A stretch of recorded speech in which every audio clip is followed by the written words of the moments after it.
नमस्कार दोस्तों, आपका स्वागत है हमारे YouTube चैनल पे द रॉयल्स। मैं आशीष पांडे आप सभी का हार्दिक अभिनंदन करता हूं।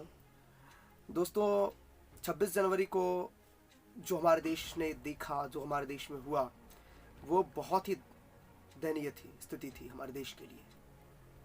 आज तक वो हमारे देश में कभी नहीं हुआ है।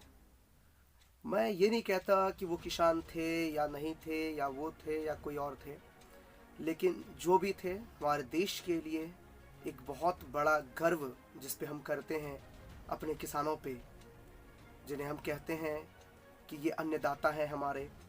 लेकिन आज उनके ही आड़ में छिप करके जिस किसी ने भी यह किया, आप सभी को पता है कि क्या हुआ है हमारे देश में।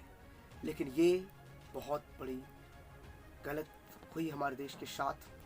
चाहे वो, देखिए, ये जो हुआ से सबसे बड़ी बात है कि कृषि बिल क्या है नहीं है, मुझे पता नहीं है कि सभी किसान भाइयों को यह पता है या नहीं है कि ये जो स्थिति हुई है ये किसान के जो पीछे से हुई है।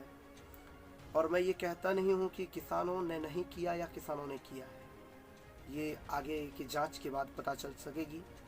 तो मेरा यह मानना है कि अगर ऐसा हुआ, अगर किसानों ने किया है तो वो बहुत बड़ा गलत है, और यदि उन्होंने नहीं किया है या उनके पीछे कोई और ने किया है तो वो बहुत बड़ा गलत है। और मैं गवर्नमेंट से, भारत सरकार से यह मांग करता हूँ कि उन्हें जल्द से जल्द उनके ऊपर कार्रवाई हुई, और हो ही रही है तो जैसे हो। लेकिन सबसे पहला बात यह है कि जो उस दिन लाल किले को कुछ देर के लिए उन्होंने अपने हाथ में ले लिया, कानून अपने हाथ में ले लिए, हमारे पुलिस प्रशासन को किस तरह से पीटा गया, धकेला गया, उस लाल किले के नीचे उन्हें फेंक दिया गया, नाले के नीचे उन्हें फेंका गया। तो ये सब चीज़ें देख करके आज ये मतलब हो रहा है, ये दिल में बहुत बड़ा खराब लग रहा है कि क्या रहा है हमारे देश में। क्या एक कानून की वजह से इतना कुछ हो सकता है? जो कानून किसी की भलाई के लिए या किसी की बुराई के लिए है, अगर किसी को बुरा लगता है तो भैया आइए सरकार से बात करें। सरकार ने तो मौका दिया आपको, आप उस पर उतरे नहीं। आपका कहना है कि बिल को समाप्त कर देना चाहिए, तो जो काम सरकार करेगी उसके पीछे आप आंदोलन करेंगे। हमने देखा शाहीन बाग का जो स्थिति हुआ था, क्या हुआ था उसमें। तो यह सब चीज़ पब्लिक को पता है क्या हो रहा है, क्या नहीं हो रहा है, क्या होगा। ये सब थोड़ा ध्यान में रख करके आप सभी को चिंतन करना चाहिए कि देश में क्या हो रही है, क्या स्थिति हो गई है देश की। करके लाल किले पे अपना झंडा फहरा देता है, धार्मिक स्थिति का झंडा फहरा देता है। कोई कुछ नहीं है। सबसे बड़ा धर्म हमारा संविधान है, चाहे वो हिंदू हो, मुस्लिम हो, सिख हो, ईसाई हो, सभी के लिए एक अपना जो झंडा होता है वो भारत माँ का झंडा होता है। एक जो धर्म होता है, वो धर्म जो होता है वो एक संविधान होता है। तो वो संविधान सबसे बड़ा जो हमारा वो है, वो संविधान है। हमारे लिए कोई धर्म, कोई जाति, कोई मायने नहीं रखती है। सबसे बड़ा अगर मायने रखता है तो मेरा सबसे पहला धर्म संविधान है। जो संविधान कहेगी मैं उसके अनुरूप चलूँगा। सबसे बड़ा मेरा झंडा वो तिरंगा है, वो तिरंगा झंडा है।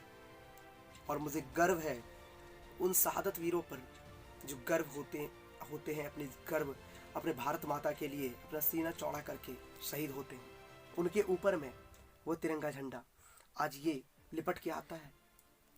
और क्या हुआ वहाँ पे अगर किसान वो पुलिस वाले को दबा करके मार देना चाहते थे, कुचलना चाहते थे वहाँ के, उसको क्या बोला गया कि वह पुलिस की गोली से मरा हुआ है, और उसको शहादत में घोषित कर करके वो भारत का ध्वजा जो था, वो झंडा उसके ऊपर उड़ाया गया।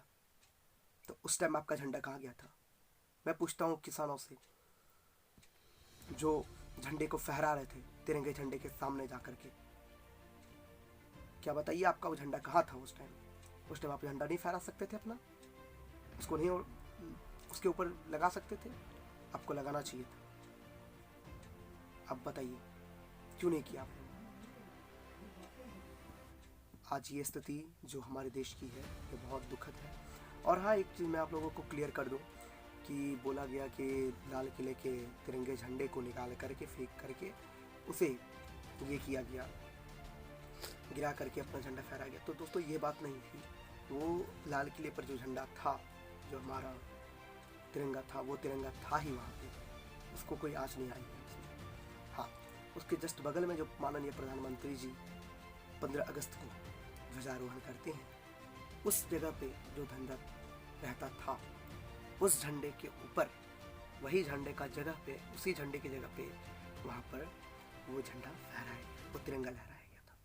तिरंगा तो नहीं बोल सकते उसको, वो झंडा जो फहराया था, धार्मिक झंडा जिसे बोल सकते हैं। और बहुत सारी बातें हैं, मैं अपनी वीडियो में लेकर के आऊँगा।